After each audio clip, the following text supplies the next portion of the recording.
They built a pond on my land while I was out of town, not near the edge, not kind of close. I mean dead center on my side of the line, like they just decided my property was theirs now. And the wildest part is, when I called them out on it, they didn't apologize, they doubled down. That's when I realized this wasn't a mistake. This was a test, and they picked the wrong man to test. Now, I'm not the kind of guy who goes looking for trouble. I grew up on that land. Well, technically it belonged to my granddad first. He bought it back in 1961, paid cash after coming back from overseas, said he wanted something nobody could take from him again. It's about 500 acres out in northern Mississippi, a mix of timber, pasture, a little creek that runs clean year-round.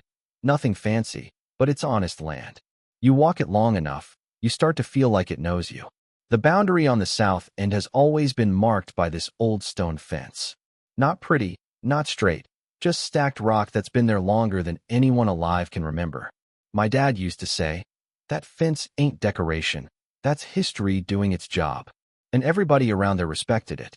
You didn't need a GPS or a lawyer to know where you stood. At least, that used to be true. About a year and a half ago, the property next to mine got sold. Big place, old estate that hadn't been touched in decades. The kind of place folks from the city like to buy when they get tired of traffic and think country life is just sunsets and fresh air. The new owners were a couple from Charlotte, Derek and Lila Conway. First time I met Derek, I was clearing brush near the fence line. Heard this engine coming up behind me, turned around, and there he was riding one of those side-by-sides, clean boots, sunglasses like he stepped out of a catalog. He waved, friendly enough, introduced himself like we were about to be neighbors for the next 30 years. "Hey man, we just closed on the place next door," he said, smiling like everything was easy. I nodded, told him I owned the timber tract bordering his land, and pointed over to the stone fence. "That line right there's the boundary. Been that way longer than both of us put together." He glanced at it. Just a quick look, not really studying it. More like checking a box in his head. "Good to know," he said. "We've got some plans for the property, trying to clean it up, maybe add a few things." "Nothing wrong with that," I told him. "Just stay on your side, we'll get along fine." He laughed a little, not rude, but not exactly respectful either, like the idea of boundaries was more of a suggestion than a rule. At the time, I didn't think much of it. Looking back now, I probably should have. About 2 months later, I had to head up to Tennessee to help my younger brother move. Figured I'd be gone maybe a week, 10 days at most. Before I left, I did my usual drive around the property, checking fences, making sure nothing looked off. Everything was exactly how it should be. Quiet. Solid. The kind of peace you don't notice until it's gone. While I was up there, Derek texted me once. Just a casual message, something about getting some work done near the back section, and hoping it wouldn't be an issue. I told him as long as it stayed on his land, I didn't care what he did. He replied with a thumbs up. That was it. No warning. No details. And that was the last normal moment in this whole story. When I got back, it was late afternoon, sun starting to dip low, casting that orange light over the fields. I took the long way in, like I always do, just to check everything before heading up to the house. Drove out toward the southern boundary, and as I came up over this small rise, I saw something that didn't belong. At first, my brain didn't even register it. Just this shape where there shouldn't be one. Then it hit me all at once. Water. A whole body of water, sitting right where my pasture used to be. I stopped the truck dead in the middle of the path, just stared at it for a second, trying to make sense of what I was seeing. The grass was gone, replaced by this freshly carved basin, red clay exposed along the banks, water already filling in from the spring that runs through that part of my land. And it wasn't small either. Maybe 2 acres, give or take. Big enough you could fish it, maybe even put a little dock out there. My first thought was no way. Second thought was, they didn't. I got out of the truck, walked closer, boots sinking slightly into the loose dirt. You could still see the track marks from heavy equipment, fresh cuts in the ground, piles of displaced soil pushed up along the edges. This wasn't some backyard project. This was serious excavation. And the worst part, I knew exactly where I was standing. 40 yards past that stone fence. On my land. I remember just standing there, hands on my hips, looking out over that water like it might disappear if I stared hard enough. But it didn't. It just sat there, calm, quiet, like it had always belonged. That's when I pulled out my phone and called Derek. He picked up on the second ring, Voice light, almost cheerful. Hey, what's up? I didn't raise my voice. Didn't need to. You built a pond, I said slowly, on my property. There was a pause, just long enough to tell me he knew exactly what I was talking about. Then he chuckled. Yeah, that's our new recreation pond, he said. Turn out pretty nice, huh? I looked back out at it, the water catching the last bit of sunlight, and something in my chest just tightened. You need to fill it back in, I told him. Immediately. Another pause. Longer this time. Well, that's not really how this works, he said, tone shifting just a little. We hired a contractor. Guy does pond work all over the county. He checked the property lines before we started. I shook my head, even though he couldn't see it. No, I said. He checked them wrong. And right there, I could feel it. This wasn't going to be simple. No, I said, letting that word sit there a second. He checked them wrong. That pond is sitting at least 40 yards onto my side of the line, and you're going to need to fix it. There was this shift in the air. You ever feel that moment when a conversation stops being friendly and starts becoming something else entirely? Yeah, that was it. Derek let out a slow breath, like he was already tired of dealing with me. Look, man, we paid good money for that work. Almost 30 grand. I'm not about to just bulldoze it because of an old rock pile that may or may not be the real boundary. That word, rock pile. I felt that one. It's not maybe, I said, still calm, but tighter now. That fence has been the boundary longer than you've been alive. My granddad walked it. My dad walked it. I've walked it.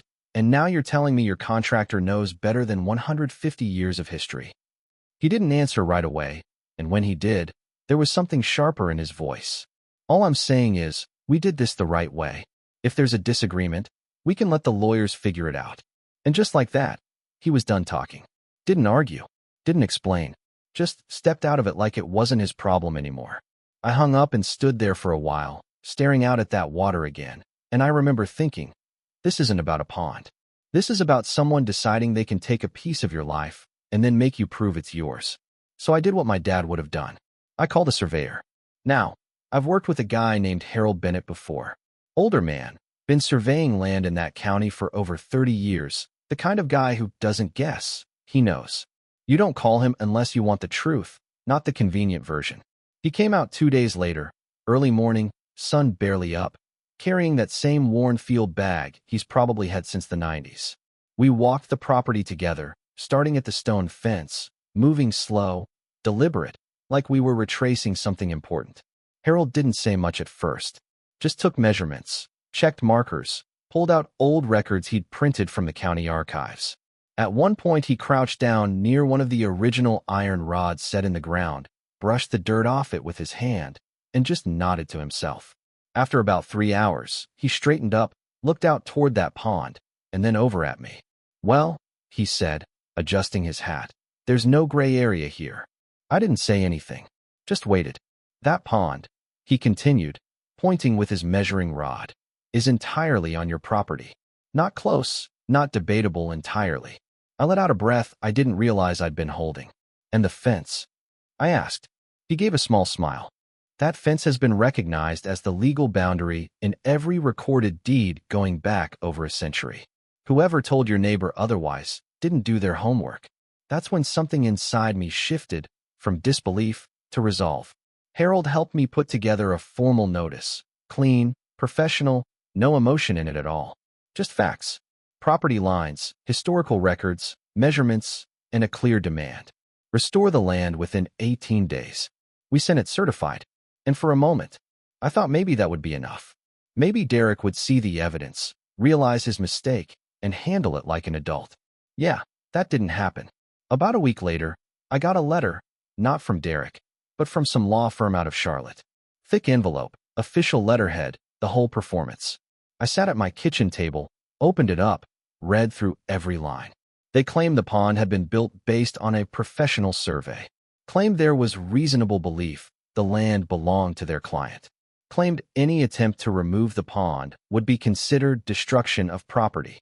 I remember just sitting there after I finished reading, tapping the paper against the table, and laughing.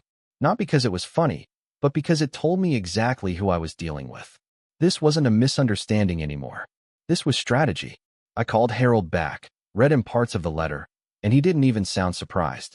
They're trying to stall, he said, hoping you'll back off or get buried in legal costs. Well, I replied, they picked the wrong person for that too.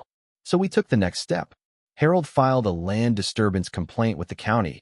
That got things moving officially. Inspectors came out, documented everything, took their own measurements. It wasn't fast, government never is, but it was steady. And during all that time, Derek didn't stop. That's the part that still gets me. Instead of hitting pause, instead of waiting for things to get sorted out, he doubled down. Every time I drove out there was something new.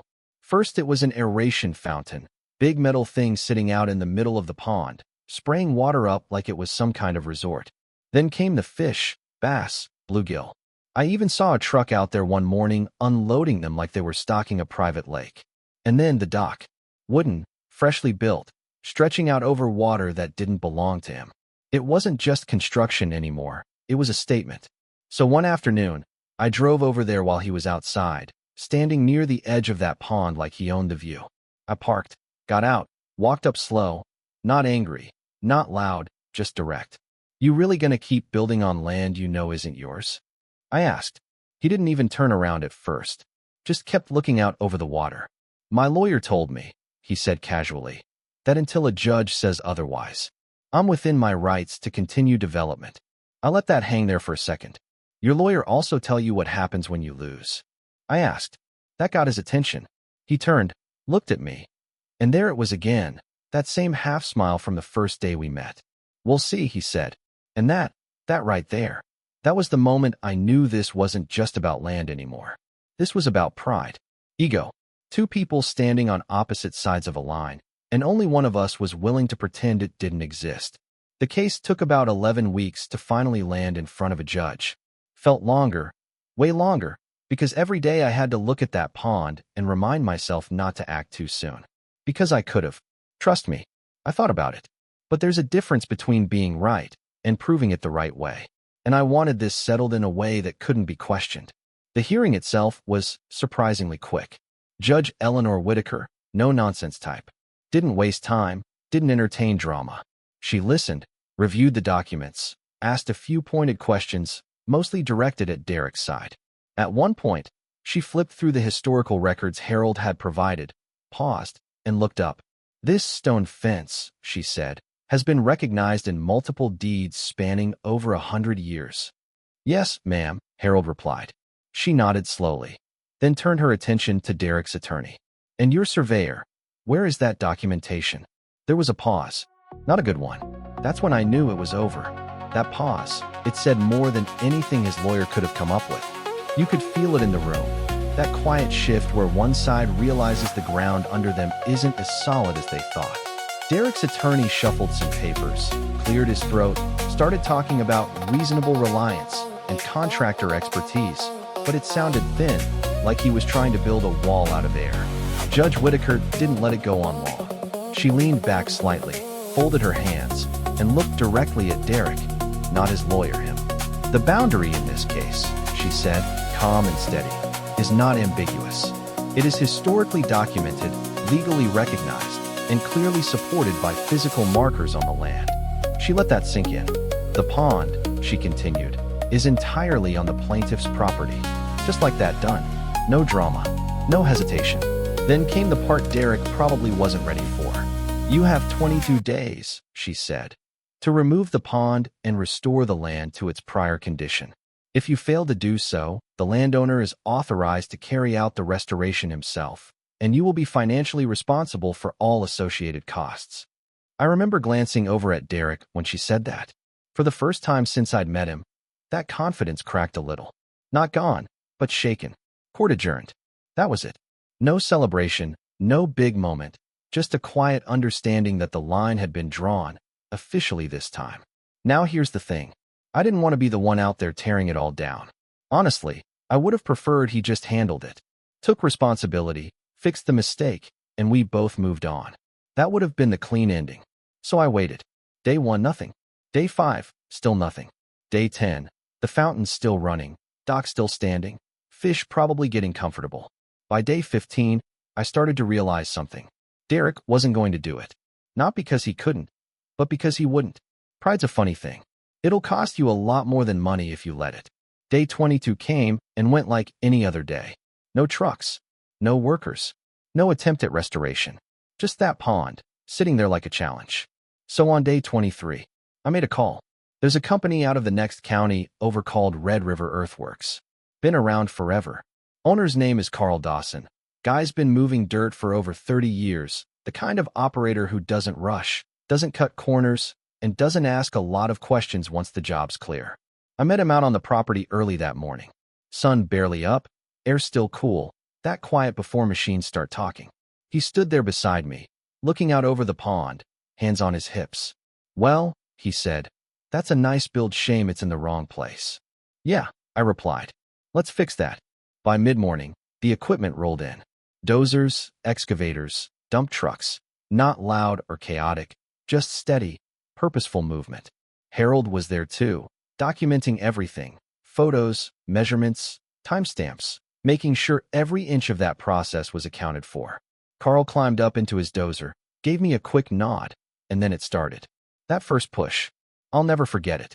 Blade down, engine low, he drove straight into the edge of that pond, cutting into the bank like it had never belonged there. The dirt gave way, water shifting, spilling, losing its shape. It wasn't violent, it was precise, controlled, like undoing something that should have never been done in the first place. Over the next 3 days, they worked that land back into itself, pulled the banks down, filled the basin, redistributed every load of dirt until the contour matched what it had been before. The dock came out in pieces, hauled off like scrap. The fountain disappeared. The water drained, soaked back into the ground where it came from. By the end of it, you wouldn't have known there'd ever been a pond there. Just open land again, breathing. On the third day, right as they were finishing the final grading, Derek showed up, black SUV rolling up fast, stopping hard near the edge of the work zone. He stepped out, looking around like he couldn't quite process what he was seeing. I walked over, calm as ever, holding a folder in my hand. "You had 22 days, I said. He looked past me, out at the land, then back at the equipment, then finally at me. "You really did it," he muttered. I handed him a copy of the court order, along with Harold's card. "Told you I would." For a second, I thought he might say something else, argue, threaten, something. But he didn't. He just stood there, quiet, watching the last of that dirt get smoothed out. And that was the end of it. Well, not quite. A couple weeks later, I got served papers.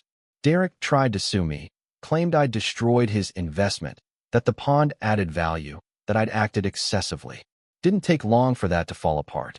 Judge Whitaker dismissed it almost immediately. Not only that, she ordered him to cover my survey costs, plus damages for the timber and the spring his excavation had disrupted. Came out to just under 10 grand. Funny how that works. That pond he spent $30,000 on ended up costing him a whole lot more. About a year and a half later, I heard through a neighbor that Derek and Lila sold the property. Quiet sale. No big send-off. Just gone.